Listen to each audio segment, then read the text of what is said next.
actually have one of these mothers. Amelia. I gave my mom, there are just some people like this. I'm not sure how to analyze it, but my mom is a crank like this woman. And she lives in a poor rural area. And so during the winter months, she's unemployed. And that's normal for everyone where we're from. It's like a tourist area in northern Canada. And so all that to say, you end up being really bored through the winter, while you wait for tourist season to spin up, and you can't really go anywhere because you can't drive in the snow. So my mom was complaining one Christmas, and she loves World War II and history. And that year, Band of Brothers had come out on HBO. Have you seen that series? Yeah, it's excellent, right? Oh, good. Yeah. Yeah. By the way, if you haven't seen that, by all means, invest in that. I loved it. I knew my mom would love it. My grandfather was in the military. My great grandfather served.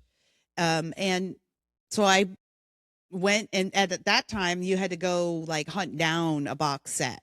Yeah. And it was like $500, but I got this box set for her, and I got it I ordered especially had a digital signature on it, the Blu-ray, the whole thing, accompanying books. So she would have something to look at through the winter.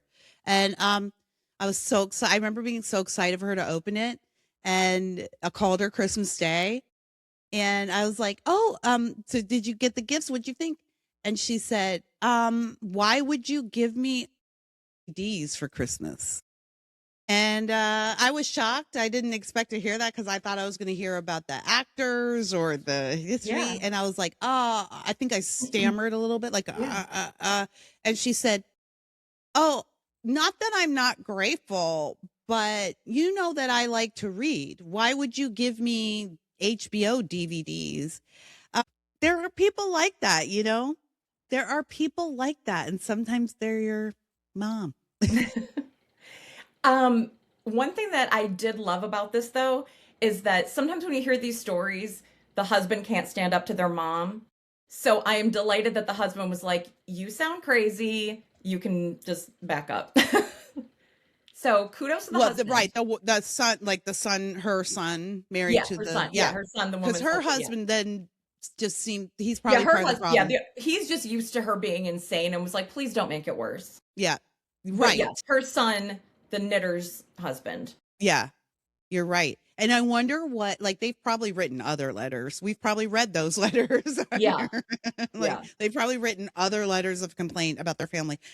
That was egregious. I actually was so offended for this person. Yeah. What a horrible bee. And we don't cuss in Christmasland, but what a bee. The same thing as when you were finding the DVDs and sending them, she was creating this. And the whole time she was like, she's going to be so excited. This is going to be so nice for us. This is going to make us so close. And then she was just like, what is this? Right. She's probably been working to earn that mother-in-law's affections for quite a while, and thought she'll appreciate that I took this gift, this expensive gift that she gave me, and I'm making it more expensive and sending it back to her. She'll appreciate that I thought about her. Right. That was the thing. She thought and now I remember that moment, when my mom was complaining, and I remember thinking but I thought about you. I didn't just pick a group of DVDs out of a bin. There was a thought process for this gift. And that's the gift. That's the gift, isn't it? The thoughtfulness. The thought of you is the gift.